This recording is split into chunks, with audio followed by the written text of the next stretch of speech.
Tak hanya Konoha yang ribet masalah pajak, di banyak negara juga merasakan hal yang sama. Tapi ada yang beda antara di sini dengan di luar negeri. Di luar negeri biasanya buat fasilitas umum, pendidikan gratis, perbaikan jalan, sampai ke program-program penyejahteraan masyarakat. Kalau di Konoha gimana, Gon? Loh, kok pakai nanya? Rakyat kan sejahtera. Katanya demo juga cuma buat sebagian masyarakat aja. Padahal jalan-jalan kan udah bagus. Sekolah gratis, makanan bergizi gratis. Ibu kota aja sampai mau dipindah. Nah, sama aja kan? Nah, hari ini saya akan bercerita tentang seorang PNS bidang perpajakan yang kalau kerja jujur, karirnya malah hancur. Tapi tenang, ceritanya tidak sesimpel itu. Ada dendam yang belum lunas dan rencana plot twist jenius yang harus diselesaikan hingga tuntas. Penasaran? Jadi begini ceritanya.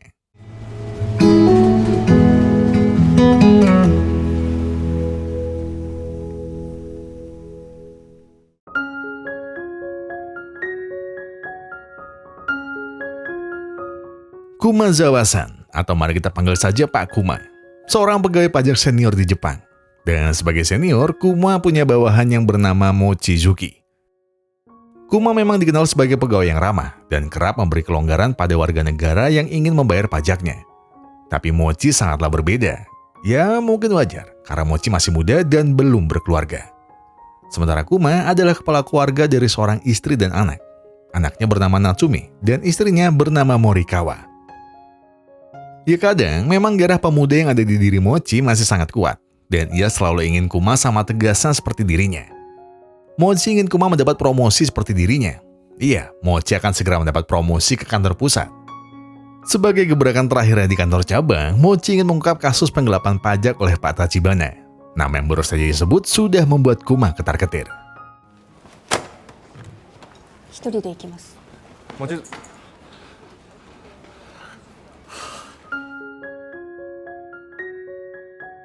Mochi memang sangat pemberani, karena Pak Tachibana bukanlah orang sembarangan. Seorang pejabat yang namanya tak asing di kalangan para pegawai pajak. Tachibana sudah menggelapkan 800 juta yen selama 2 tahun terakhir.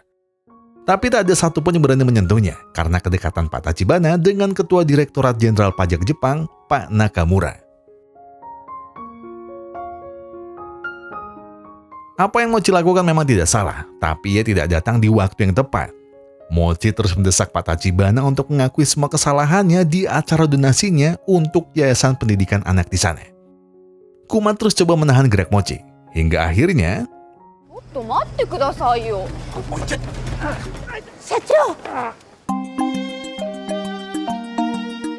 Apa yang baru saja terjadi di acara donasi kemarin tentu jadi kabar yang paling tak ingin didengar Pak Nakamura. Baik Kuma maupun Mochi langsung mendapat teguran keras dari Nakamura. Pertama, promosi Mochi akan dipertimbangkan untuk ditunda. Dan untuk Kuma, ia harus menerima nasib kalau ia harus dipecat oleh Pak Nakamura. Dan alasannya jelas, karena mengganggu relasi Nakamura sekaligus tak mampu menjaga etikat baik dari Mochi yang bekerja sebagai bawahannya. Selayaknya kepala keluarga yang lain, Kuma pun sama. Ia enggan menceritakan semua masalah di pekerjaannya pada siapapun yang ada di rumah. Bukannya semakin membaik, kini istrinya justru minta dibelikan mobil segera. Selain karena harganya sangat murah, ia tahu tabungan mereka lebih dari cukup untuk bisa membeli mobilnya. Tapi dari mana Morikawa bisa tahu iklan mobil seperti itu? Ya karena tadi siang ada orang datang dan mengirim surat berisi brosur iklan ini ke rumah mereka. Kuma tak tahu harus berbuat apa. Jika ia menolak, maka Morikawa akan marah-marah. Tapi jika ia tetap nekat membeli, maka keuangannya sendiri yang akan jadi korbannya. Kuma akhirnya mengambil pilihan yang kedua. Ia tetap nekat membelikan mobil untuk istrinya. Si penjual bilang kalau mobil itu milik kakaknya. Jika Kuma minat, ia bisa COD besok di lokasi yang akan nanti dikirim. Syarat dari si penjual hanya satu, tak usah bicara soal harga di depan kakaknya besok. Oh, Kumazawa-san, yoroshiku onegaishimasu. Lihat cocok dan langsung deal. Kuma tak ada masalah dengan barang dagangannya dan ingin segera mengirim uang ke orang yang ada di teleponnya. Tapi si penjual kembali memberi syarat untuk pergi agak menjauh dari sana untuk melakukan transaksi. Dan saat uang berhasil ditransfer,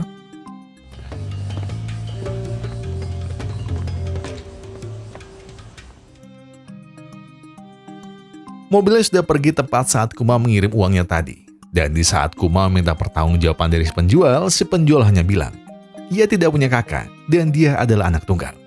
Iya, Kuma sekarang sudah jatuh tertimpa penipuan skema segitiga. Kuma tak bisa membawa masalah ini ke rumah, jadi ia memilih untuk berbagi cerita ke sahabat sekaligus rekan kerjanya dulu, namanya Ueda. Kuma memang tak salah pilih teman. Ueda dulu pernah jadi detektif handal di Jepang, dan masalah seperti ini bisa ia atasi hanya dengan berbekal nomor telepon penipunya saja. Tak sampai 24 jam, Ueda berhasil mendapat semua data lengkap dari si penipu. Namanya Himura Makoto, sang penipu jenius yang terkenal gesit dan sangat sulit untuk ditangkap. Kuma senang mendengar kabar ini, dan dia akan segera menangkap Makoto nanti. Tapi ya nanti, habis ngegosok bathtub kamar mandi. ねうわーえねえ車まだ手続きに時間かかってるみたいで。排水溝の髪の毛忘れないでね。はい。 Ueda tahu di mana si penipu tinggal, seperti apa fotonya dan jam berapa ia biasa lewat di sana. Namun penipu akan selalu satu langkah di depan orang yang memantaunya. 絶対一人で捕まえようとすんなよ。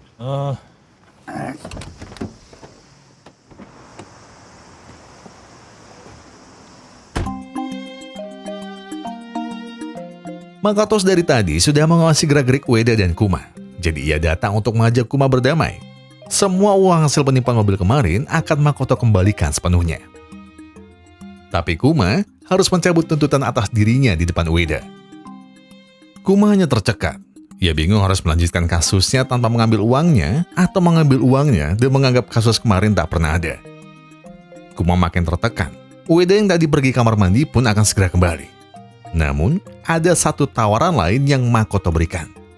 Jika Kuma melepaskan tuntutan atasnya, maka ia akan membantu Kuma pada kasus Pak Tachibana.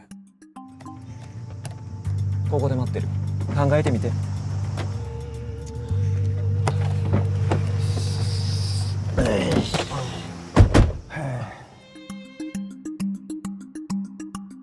Kuma semakin diambang kebingungan. Mulai dipecat dari kerjaan, tawaran dari Makoto, atau bahkan kini ia diundang langsung Pak Tachibana ke mansion mewah miliknya. Di sana Kuma disambut oleh Pak Nakamura, dan permintaan atasannya hanya satu. Minta maaflah atas apa yang terjadi kemarin, jika ingin pekerjaannya bisa kembali lagi. Dan Kuma tak punya pilihan lain. Keluarganya masih membutuhkan gaji dari pekerjaan lamanya. Dan jika satu-satunya cara untuk mendapatkannya kembali adalah dengan meminta maaf pada Pak Tachibana, maka Kuma akan melakukannya. 先日の無礼を謝罪いたします。もう二度と手出しはいたしません。 Tachibana merasa menang hari ini. Ia lalu mengajari Kuma untuk bisa hidup damai jika menjadi orang miskin. Menurut saja apa katanya, dan jangan pernah ganggu dia dengan segala pajaknya. Dan sebagai gantinya, Tachibana akan menjamin Kuma dan keluarganya hingga pensiun nanti. Belum puas dengan segala celotehnya, Pak Tachibana lalu menyiramkan minumannya ke kepala Kuma. Dan ia minta untuk bangkit dan tersenyum padanya.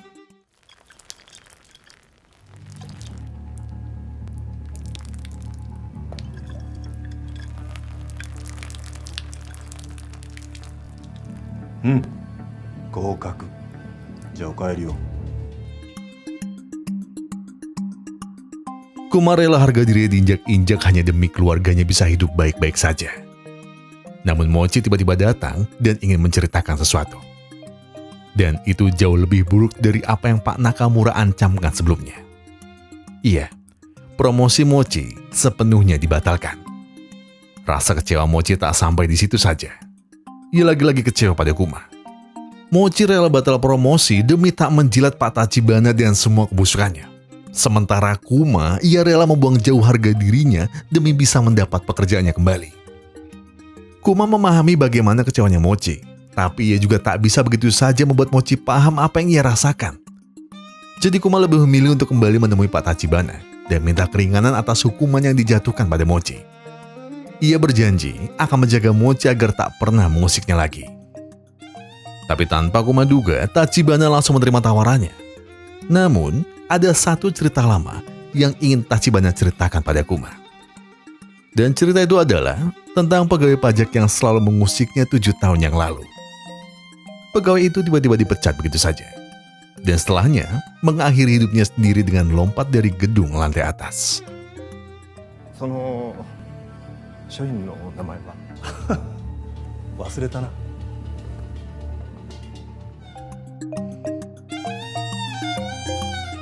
Tak ingin hal seperti itu terulang lagi, Kuma pun memantapkan hatinya untuk kembali menemui Makoto. Ia ingin menghentikan semua keliaran Tachibana agar tak lagi berulah seperti sebelumnya.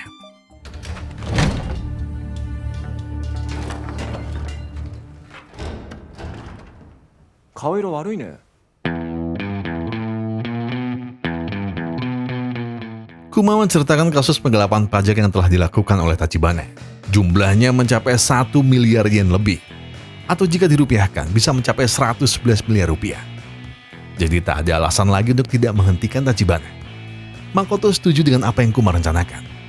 Bahkan ia ingin Tachibana membayarkan semua hutang pajaknya ke negara. Kuma lalu bertanya, bagaimana caranya jika hanya dilakukan berdua? Makoto lalu membawa Kuma ke sebuah tempat hiburan malam. Dan tentu saja mereka tidak akan menjalankan aksinya berdua. Anggota pertama yang akan bergabung adalah Miku, si mantan aktris yang bisa berperan menjadi apa saja. Dan yang terpenting, ia sudah menguasai ilmu dasar menjadi penipu, yaitu mencuri. Miku tak hanya mencuri dari pria lainnya, ia juga sukses mengambil dompet Kuma secepat kilat tanpa pernah Kuma menyadari. Dan lalu yang kedua ada Maru, si ahli pembuatan mesin sekaligus sang raja percetakan. Tahan dulu tawa kalian, karena Maru adalah orang di balik tertipunya istri Kuma waktu itu. Nah, ada satu skill yang harus Kuma tahu. 光にかざしてみて。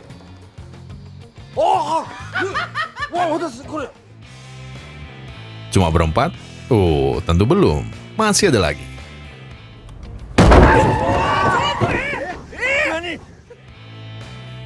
Kuma tak tahu orang tadi jatuh dari mana. Yang jelas ia panik dan ingin segera membantunya. Namun si korban justru bangkit untuk melawan Kuma. Dan saat Kuma semakin panik, Makoto dan korbannya tadi langsung tertawa terbahak-bahak. Iya, karena si korban tadi ternyata adalah teman Makoto yang bernama Murai. Keahliannya adalah tabrak lari, dan targetnya adalah mobil mewah yang lewat di jalanan sepi. Masih ada 2 orang lagi yang harus mereka datangi.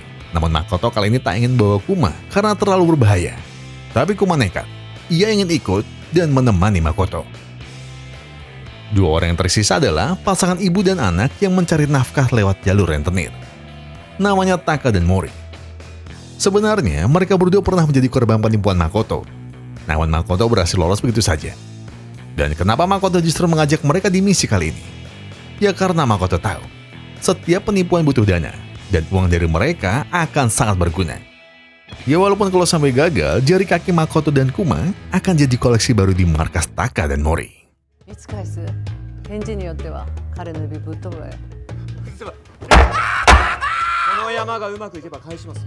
立花です。立花？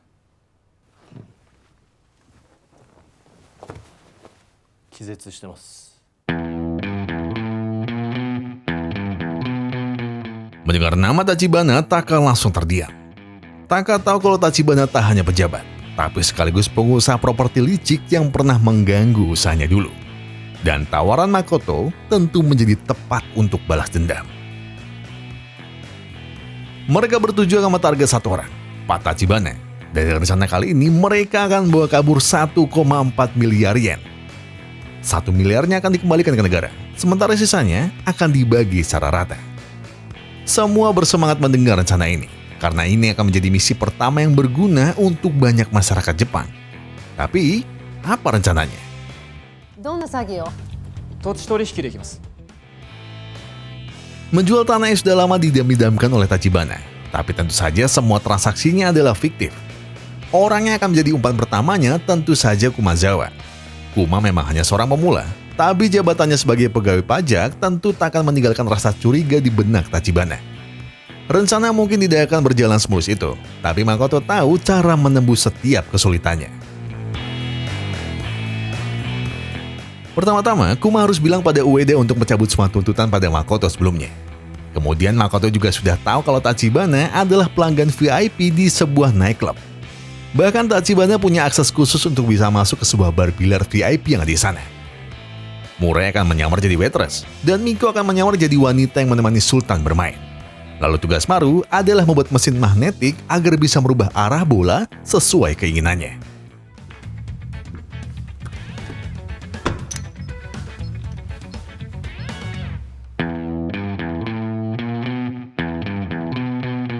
Dalam rencana ini, tentu saja Kuma lah yang punya peran paling besar, karena ia harus bisa mendalami karakter dan menjadi seorang mafia tanah ulung yang ada di sekitar Jepang.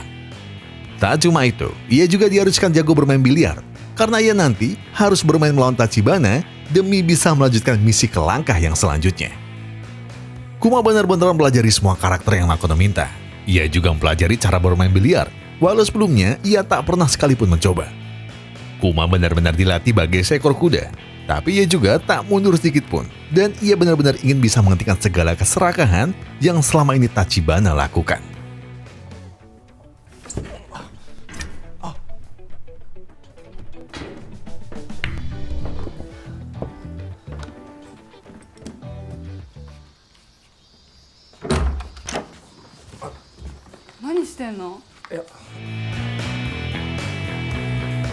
Setelah dirasa cukup mumpuni dan siap beraksi, Taka dan Mori pun menyiapkan outfit terbaik untuk Kumazawa. Jas mahal dengan balutan Rolex seri termahal yang ada di lengannya tentu akan menarik perhatian dari Tachibana.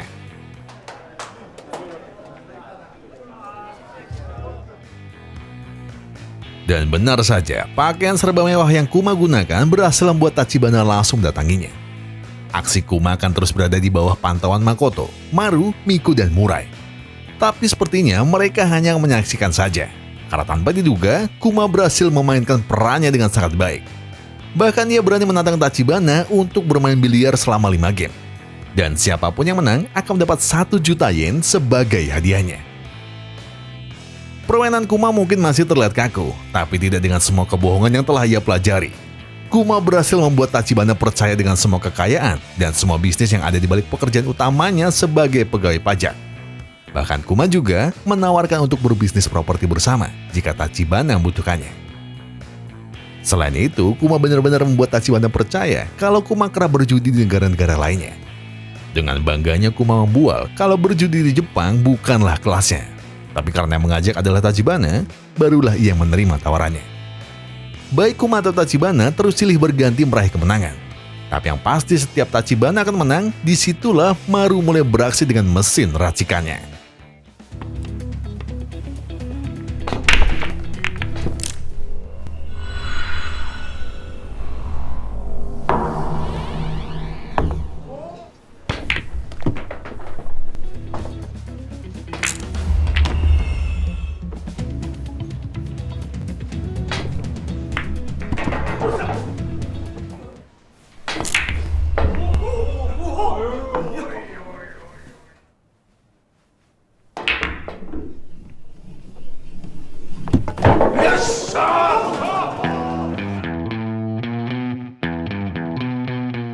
Tachibana akhirnya kalah, tapi bukan di situ tujuan utamanya. Karena setelah Tachibana kalah, di sanalah Kuma mulai pura-pura menerima sebuah telepon. Kuma seolah-olah mendapat tawaran dari orang kenalannya tentang sebuah tanah milik Saonji. Kuma terus mengulang nama Saonji dekat Tachibana. Misinya bisa dibilang berhasil, karena Tachibana langsung mengajak Kuma untuk makan malam bersama.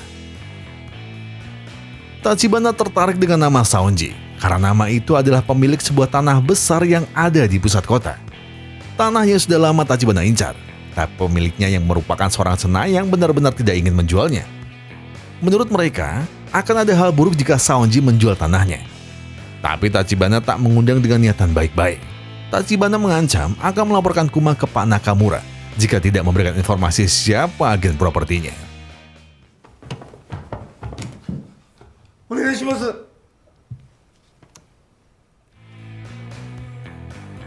Kuma lalu bilang, rumah Saonji akan dijual oleh keturunannya.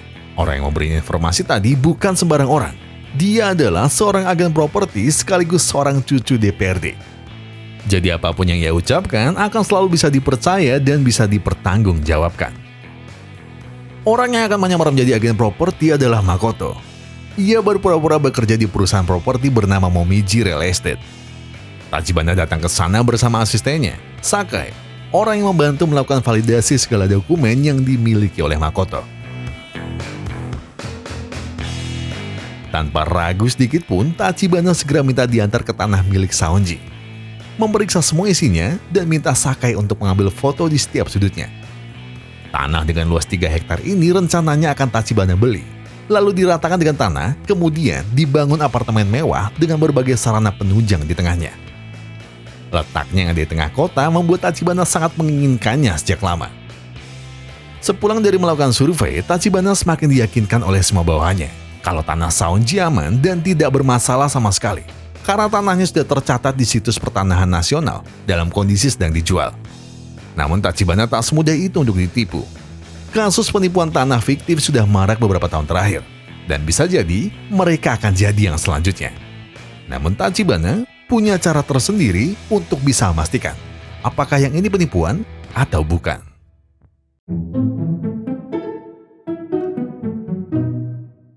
Segala kesibukan siang dan malam yang Kuma lalui ternyata selama ini dipantau oleh Mochi. Namun Kuma hanya mengaku kalau ia mengambil pekerjaan tambahan demi bisa menambah penghasilan keluarganya. Sementara Pak Nakamura juga mulai mengendus semua gerak-gerik Kumazawa. Dan ia minta pada Mochi untuk mengawasi setiap pergerakan dari Kuma yang nampaknya mulai main mata dengan Pak Tachibana.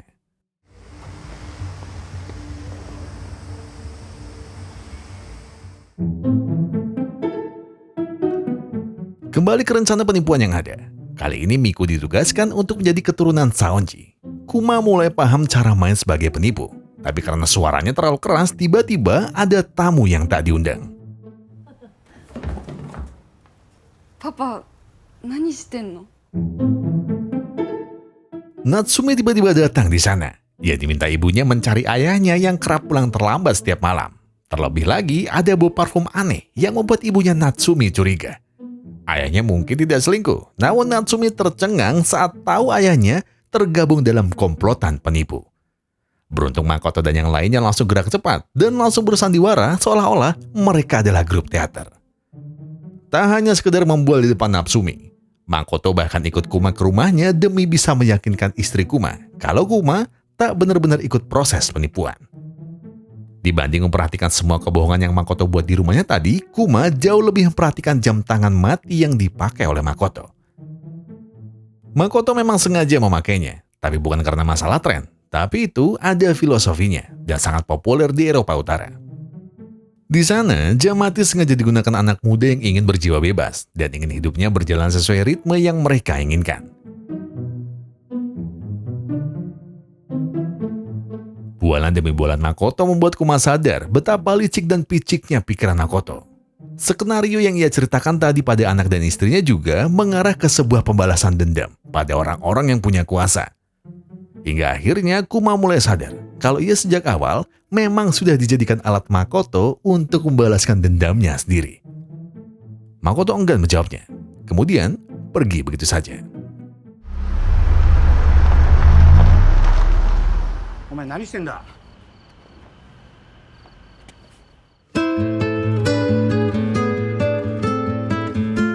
Ueda ternyata mendengar setiap obrolan mereka satu demi satu. Tanpa peduli apapun alasannya, Ueda tak menyangka kalau sahabatnya sekarang bergabung dengan komplotan penipu. Kuma tak masalah jika Ueda tak setuju dengan apa yang ia lakukan.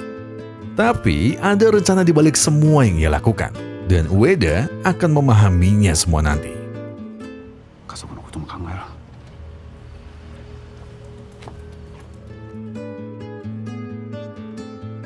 Kembali ke transaksi Tachibana.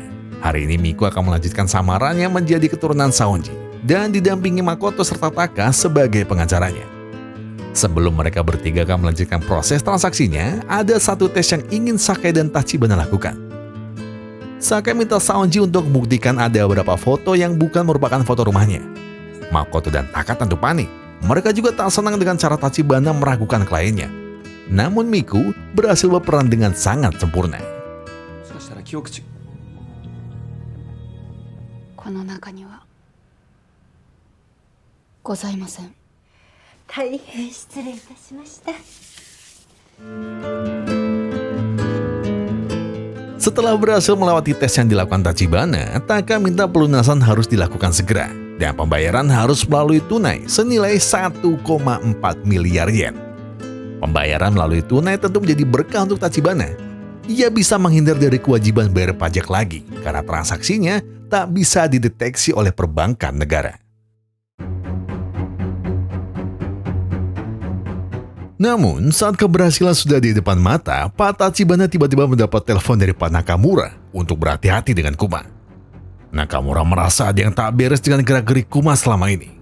Dan semua kalimat itu membuat Tachibana segera bergerak kembali ke Momiji Real Estate untuk meyakinkan semua kecurigaan yang ada. Dan iya, kecurigaan itu memanglah benar. Tak ada nama Makoto atau nama samaran yang ia gunakan. Dan Makoto tak pernah bekerja di sana. Gerombolan penipu itu juga berhasil meretas sistem pertanahan nasional demi bisa mengelabui Tachibana dan semua anak buahnya. Tachibana mencoba untuk tetap tenang, dan daripada menangkap mereka sekarang, mereka memilih untuk cara yang elegan. Merekam jalannya transaksi dan menggerebeknya tepat setelah transaksi. Di waktu yang bersamaan, Makoto nampak kesulitan menghubungi Kuma lagi. Iya, semenjak pertemuannya dengan Ueda, Kuma jadi ragu melanjutkan setiap langkahnya. Terlebih lagi tujuan awal Kuma sudah tercapai. Promosi Mochi akan tetap diberikan, dan 3 hari lagi ia akan mulai pindah ke kantor pusat. Sebelum Mochi pergi, Mochi ingin bertanya satu hal pada Kuma. 立花と会って何してるんですか？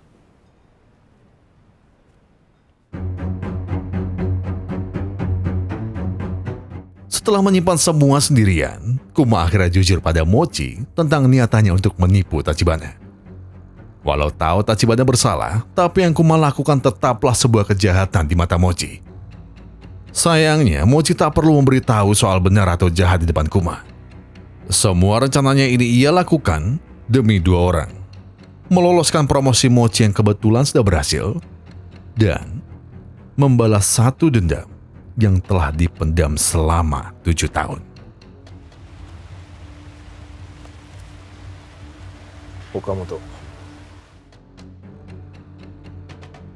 Okamoto. Dialah alasan kedua kenapa Kuma terjun sejauh ini ke dalam rencana buatan Makoto. Dia adalah teman seangkatannya di kantor perpajakan. 7 tahun. Selama 7 tahun Kuma tak pernah tahu apa alasan sahabatnya mengakhiri hidupnya sendiri. Dan akhirnya semua terkuak setelah Tachibana menceritakan sendiri semua kelakuan bengis dan serakahnya. Okamoto juga menjadi alasan kenapa Kuma sama sekali tak menggubris apa kata Ueda. Ia tahu kalau yang ia lakukan salah. Jika saja Tuhan memberi satu kesempatan untuk menyakiti kembali orang yang telah menyakiti Okamoto, maka ia akan siap melakukan apa saja. Okamoto dijebak, Okamoto difitnah, keluarganya menangis melihat tubuh Okamoto tak lagi bernyawa. Dan sudah sepantasnya, nyawa setidaknya harus dibalas dengan sebuah derita.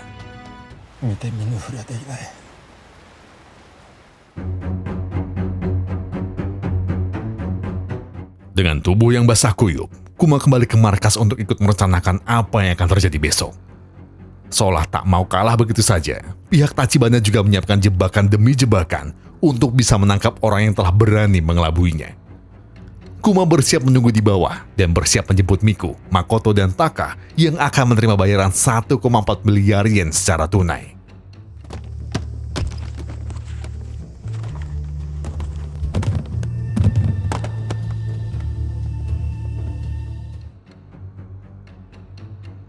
Uang yang jika dirupiahkan mencapai 150 miliar rupiah mulai dihitung satu demi satu oleh Taka dan Makoto.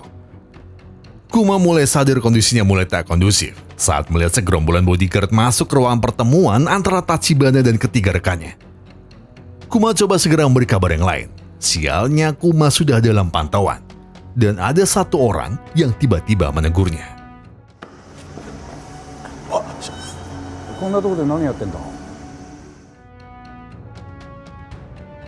Pak Nakamura segera mengambil HP milik Kuma.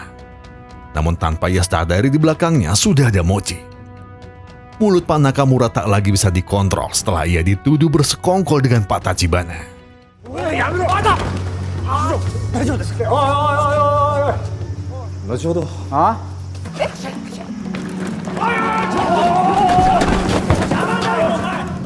スマホは没収してありますんで。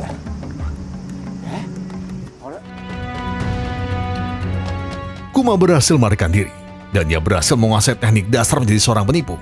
Iya, teknik mencuri bisa Kuma lakukan dengan sempurna dan tanpa terdeteksi sedikit pun. Namun sialnya masih ada gerombolan Miku dan yang lain masih tertinggal. Beruntungnya Makoto bisa segera menerima informasi dari Kuma. Jadi ia tahu kalau posisinya sekarang tidak aman. Dan mereka segera membelot untuk tidak melakukan transaksi apa-apa hari ini. Miku yang menyamar menjadi anak peramal juga seolah lupa kalau ini adalah hari buruk. Dan tidak ada transaksi apapun dalam sebuah hari buruk. 直ちにみそぎをしなければキビコ様すぐ連れ戻します。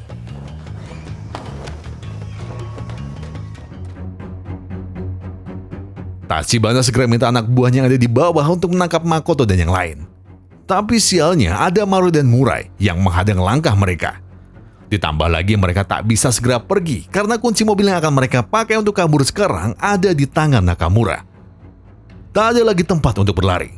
Tachibana juga memerintahkan untuk tidak melepaskan satu pun orang yang akan menipunya. Dan ia juga minta pada Sakai untuk menghubungi polisi segera.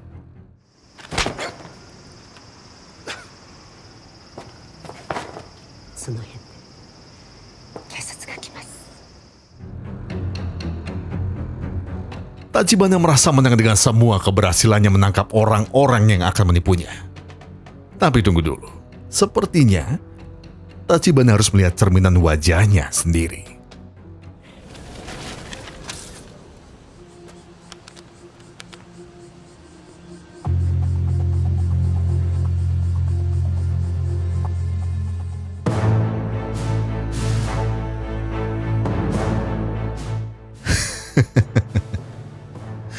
Iya, kemenangan Tachibana hanyalah kemenangan semu yang tak pernah menjadi kenyataan.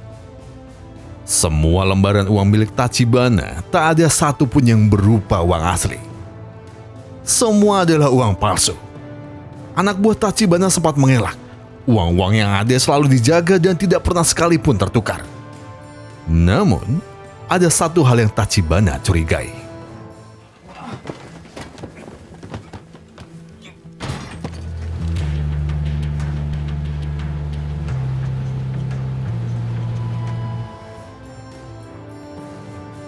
Lubang besar yang ada di bawah alat untuk menghitung uang merupakan bagian dari rencana yang ada. Selama rencana jalan, para komplotan penipu jenius ini telah merongrong bagian bawah lantai kantor mereka tanpa pernah terdeteksi sedikit pun. Alat penghitung uang juga ditata demikian rupa agar Murai bisa menukarkan uang-uang Tachibana dengan uang-uang cetakan Maru dengan mudah dan cepat. Murai sendiri juga menjadi penghalang saat Kuma akan dikejar oleh Nakamura dan anak buah Tachibana. Jika kalian berpikir kalau Makoto dan yang lain benar-benar masuk penjara, maka kalian salah besar. Karena polisi yang tadi datang adalah bagian dari orang-orang bawahan Makoto yang telah dipersiapkan untuk misi hari ini.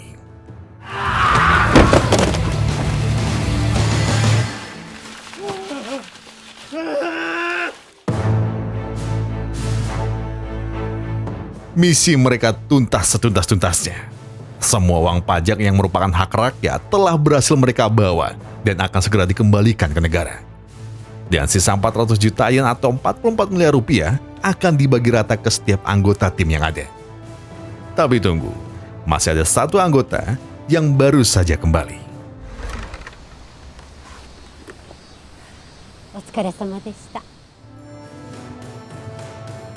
Iya, kepingan puzzle yang memenuhi jalannya rencana ini tentu saja Sakai.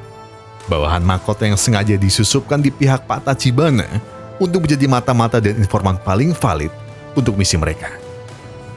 Tak hanya sekedar membawa informasi, tapi Sakai juga membawakan semua jajaran perusahaan bodong yang ada di bawah pimpinan Tachibana. Jajaran yang biasanya diisi para pejabat korup yang tak pernah merasa cukup dengan gajinya dan masih mengakali pajak demi bisa hidup jauh lebih sejahtera. Tapi kejutan belum berhenti sampai di situ. Ueda tiba-tiba menghubungi Kuma kembali. Ia kembali mengulang apa yang bisa ia ucapkan malam itu. Kalau ia akan berpura-pura tidak tahu atas semua yang terjadi. Padahal, justru Ueda lah yang sengaja datang untuk memuluskan misi balas dendam yang sedang Kuma lancarkan. Ueda paham apa tujuan Kuma, dan dia ingin membantu Kuma untuk membalas segala derita yang Okamoto rasakan dulu. Karena mau bagaimanapun, Ueda juga sahabat mendiang Okamoto.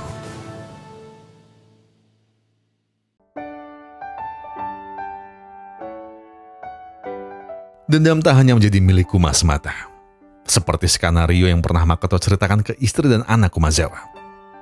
Iya, Makoto memang sudah merencanakan semuanya sejak awal. Mulai dari menipu Kuma hingga memberi tawaran Kuma untuk membalas dendam pada Tachibana. Semua itu adalah bagian dari rencana balas dendamnya. Dendam yang datang karena ayahnya. Jam tangan mati yang ia gunakan bukanlah sebuah tren. Ia sengaja memakai jam mati milik ayahnya karena waktu terasa berhenti setelah ayahnya dipenjarakan oleh si biadab Tachibana. Ayah Makoto dulunya adalah polisi. Dulu, ayahnya ingin menguak bobroknya para pejabat di negaranya. Tapi pada akhirnya, justru ayahnya lah yang jadi penjahatnya. Ibu Makoto mungkin tak pernah mau menjenguk ayahnya. Ia takut menangis jika melihatnya. Tapi yang jelas, Ibu Makoto selalu berusaha untuk membalaskan dendam suaminya dengan cara menjadi informan untuk Makoto. Iya, Ibu Makoto adalah Sakai. Dan tidak sampai di situ, Mochi pun mengambil perannya sebelum ia akan promosi ke kantor pusat. Mochi tanpa ragu langsung memberi Pak Nakamura bukti atas segala keterlibatan sekaligus penerimaan suap dari pejabat seperti Pak Tachibana. Dan Nakamura pun tak lagi bisa berbuat apa-apa. Baik Makoto atau Kuma sama-sama tertawa kecil.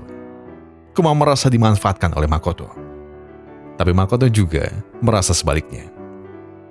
Jika Makoto masih bisa melihat ayahnya walau dari jendela kaca saja, tapi Kuma tak lagi bisa melihat sahabatnya karena telah pergi selama-lamanya. Dan Kuma akan kembali untuk menuntut satu hal pada Tachibana.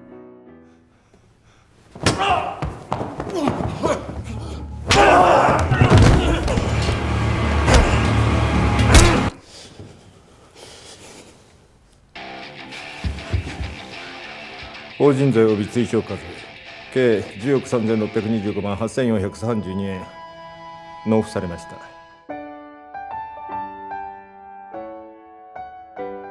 Kisah yang kita dengar hari ini adalah tentang sebuah perjuangan. Bukan hanya melawan kejahatan, tapi melawan godaan untuk menyerah. Di tengah dunia yang gelap, menjadi orang baik seringkali terasa seperti melawan arus. Kita ingin jujur, tapi banyak yang bersembunyi di balik topeng. Kita ingin adil, tapi materi dan kekuasaan seringkali berbicara lebih lantang. Tapi di tengah semua kebohongan dan kekacauan itu, ada satu hal yang tak boleh kita lupakan. Bahwa cahaya kecil, jika disatukan, bisa mengusir kegelapan. Bahwa ada satu suara yang lantang, yang bisa menjadi inspirasi bagi jutaan suara yang terdiam. Kita memang tidak bisa mengubah dunia dalam semalam, tapi kita bisa memulai dari hal yang paling sederhana. Saling bergandengan tangan, saling percaya. Saling bahu-membahu untuk melaporkan setiap kecurangan yang ada. Dan saling menjadi kawan di saat yang lain memilih untuk berkhianat. Karena di dunia ini, kebaikan bukanlah sesuatu yang naif. Kebaikan adalah pilihan yang berani. Pilihan untuk tetap berdiri tegak di tengah badai yang mengancam. Dan pilihan untuk percaya bahwa harapan akan selalu menemukan jalannya. Saya Kokontan Sekedar Tempus Trebe Glory mengucapkan terima kasih. Terima kasih buat yang sudah menonton video sampai habis. Terima kasih buat yang sudah memberikan like, memberikan komentar, subscribe, dan juga memencet tombol thanks-nya. Karena apapun yang kalian lakukan untuk channel ini sudah sangat membantu channel ini berkembang sampai hari ini. Dan sebagai penutup saya pengen bilang ke kalian semua, kalau kalian lagi ada banyak masalah itu berat banget, yang tenang. Gak perlu buru-buru, gak perlu nyusu-nyusu. Selesaikan semuanya dengan kepala yang dingin. Jadi sekarang, tarik napas kalian. Buang. Tenggak kopinya, ambil koreknya, dan sebatin aja dulu.